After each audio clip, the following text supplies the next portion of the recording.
میں حیدر عباس زیدی، میرا تعلق ہندوستان کے صوبہ اتر پردیش سے ہے، اور ہم نے یہاں پر ایک موقف طلاب ہندوستان کی جانب سے یہاں پر لگایا ہے، موقع پہ عبداللہ الحسین علیہ السلام، اور اس موقف کا جو مقصد ہے وہ صرف اور صرف یہ ہے کہ امت مسلمہ کو یہ پیغام دینا ہے کہ ہم جہاں کہیں پر بھی ہیں امت واحدہ ہیں اور ایک امت ہے، اور امت کے اوپر جب بھی کبھی ضرب پڑتی ہے تو جتنے بھی فرد امت کے ہیں ان سب کو آگے بڑھ کر کے اس فرد کا ساتھ دینا چاہیے کہ جس کے اوپر ظلم ہو رہا ہے، جس کے اوپر ستم ہو رہا ہے۔ اسی وجہ سے ہم نے یہاں پر موقف لگایا تھا کہ ہم اگر میدان میں جا کر کچھ نہیں کر پاتے ہیں تو کم سے کم اس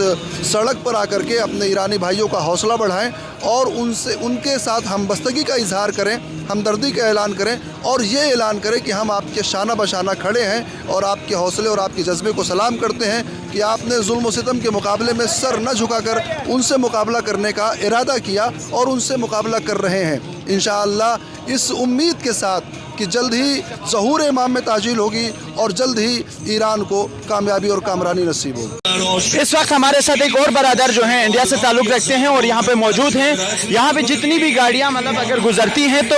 ان پر جو ہیں یہ پرچم لہراتے ہیں، تو ذرا ان سے پوچھتے ہیں یہ کیوں کر رہے ہیں اور جو ہے ان کا کیا مقصد ہے۔ مولا کائنات علی بن ابی طالب علیہ السلام نے یہ ارشاد فرمایا کہ یہ تسمو بالزمام فی الاوتاد، یعنی مولا نے فرمایا کہ اگر ہمیں چاہیے کہ ایک ایسا رہبر چنیں کہ ایسا رہبر ہو کہ جو مومن ہو، متقی ہو، پرہیزگار ہو، اور الحمدللہ ہم نے ایسا رہبر چنا بھی، اور اس کی جیتی جاگتی مثال ہے کہ اگر ہمارا ایک رہبر دنیا سے گیا ہے تو اس کے بعد ہم نے ایسے رہبر کو چنا کہ جو جسم کے اعتبار سے، شجاعت کے اعتبار سے، علم کے اعتبار سے یعنی اس مایا ہستی پر ہے کہ جس سے الحمدللہ ہمیں یعنی فخر ہے، ہمیں غرو ہے کہ ہم نے ایسے رہبر کو چنا ہے۔ اور یہاں پر ہم جو کھڑے ہو کر مظاہرات کر رہے ہیں اس لیے کہ یہ رہبر نے بتایا کہ یہ جو جنگ ہے حق اور باطل کی جنگ ہے، یعنی یہ جو جنگ ہے انسانیت کی جنگ ہے، اور جو سامنے والا وہ حیوان ہے، تو جب حیوان سامنے آیا تو ظاہر سی بات ہے ہمیں انسان بن کے سامنے آنا چاہیے، چاہے دنیا میں زمین میں کہیں بھی ہو،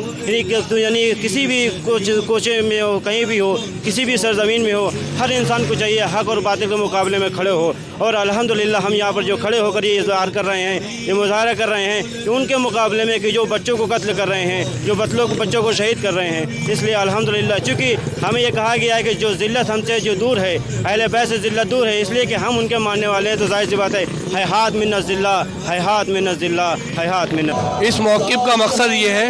کہ انسانیت کے پرچم کو بلند کرنا۔ امام حسین علیہ السلام ایک ایسا ادارہ ہے جس میں تمام انسانی قدریں پناہ لیتی ہیں۔ امام حسین علیہ السلام نے جو پیغام کربلا کے میدان میں دیا تھا انسانیت کی بقا کے لیے، اس پرچم کو بلند کرتے ہوئے آج ہم یہاں موجود ہیں۔ ہم امام حسین علیہ السلام کے چاہنے والے ہیں، پیروکار ہیں۔ جب کبھی انسانیت کو تشنہ لب پائیں گے تو پانی کی سبیل چلا کے ہم اس انسانیت کو طلب کر دیں گے۔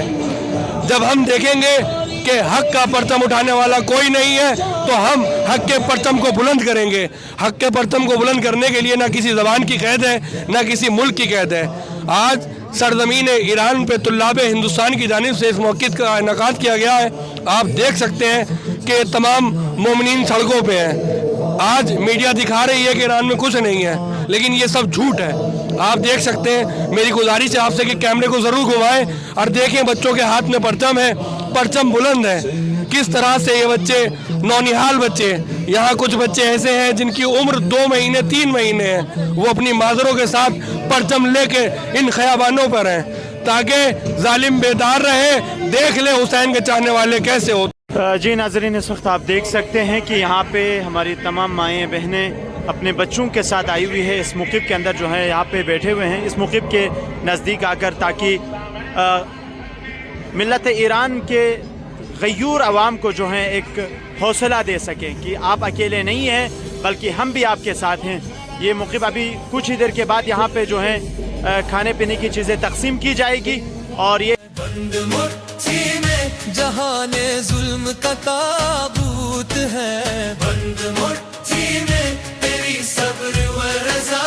کی ہے جھلک، بند مٹھی میں کمال علنگیتا کی ہے جھلک، زندہ رہبر لبیک یا رہبر